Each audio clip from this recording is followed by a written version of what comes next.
hopes of encountering hitherto unknown life forms. 2 years earlier, I got to experience what it was like to live and work on the ice when I went to Antarctica as a member of a meteorite collecting expedition. We reached McMurdo Station, the American Research Center on the coast located near Scott's 1902 landing site, by military transport plane from New Zealand.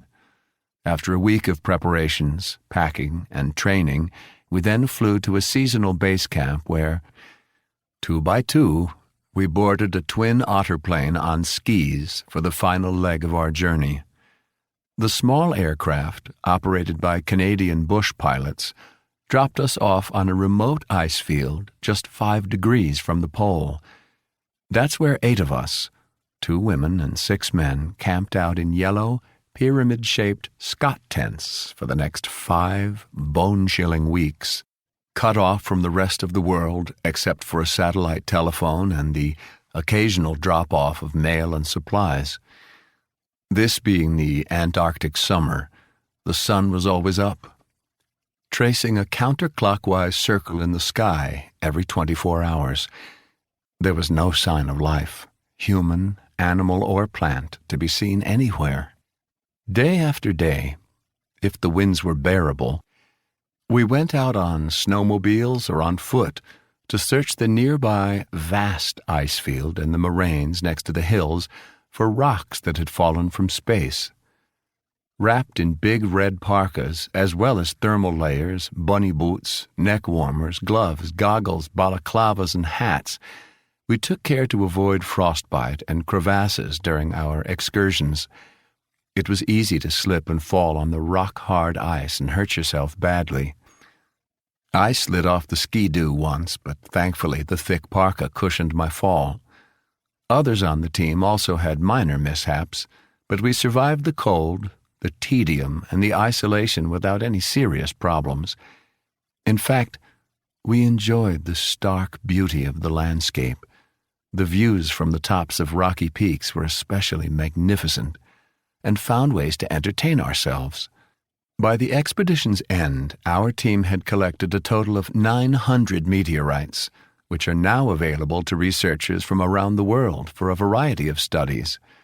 Our own reward was the remarkable experience itself, and the delightful Adelie and emperor penguins we encountered near McMurdo at the end of the season. My one regret is that I didn't get to visit the South Pole, despite being so close to it. The focus of activity at the pole itself is decidedly extraterrestrial. These scientists seem to have taken to heart Marcel Proust's adage that the only true voyage of discovery would not be to travel to new lands, but to possess other eyes. The most striking part of their apparatus near the pole is a 10-meter, 33-foot radio dish turned skyward to map the feeble afterglow of the Big Bang. One of my Toronto colleagues, Keith Vanderlinde, spent most of the year 2008 taking care of this telescope. He survived the polar night that lasted for 6 months, temperatures that dipped to minus 100 degrees Fahrenheit, and the overwhelming sense of isolation, not to mention the short showers and the severe boredom. But the most ambitious and unconventional of the scientific instruments near the South Pole is buried permanently deep under the ice, and it looks down, not up. Its construction, or burial to be more accurate, was completed just a year before the Amundsen Centennial celebration. All that the visiting dignitaries could see above ground was a rectangular office trailer on stilts, filled with cables and computers. There was little sign of what lay beneath, but for the small flags that scientists had planted helpfully on the ice to mark its mammoth footprint. Ice Cube is an observatory like no other.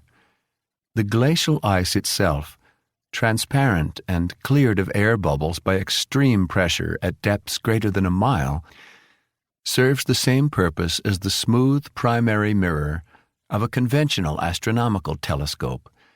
Buried in it are 86 long steel cables standing vertically.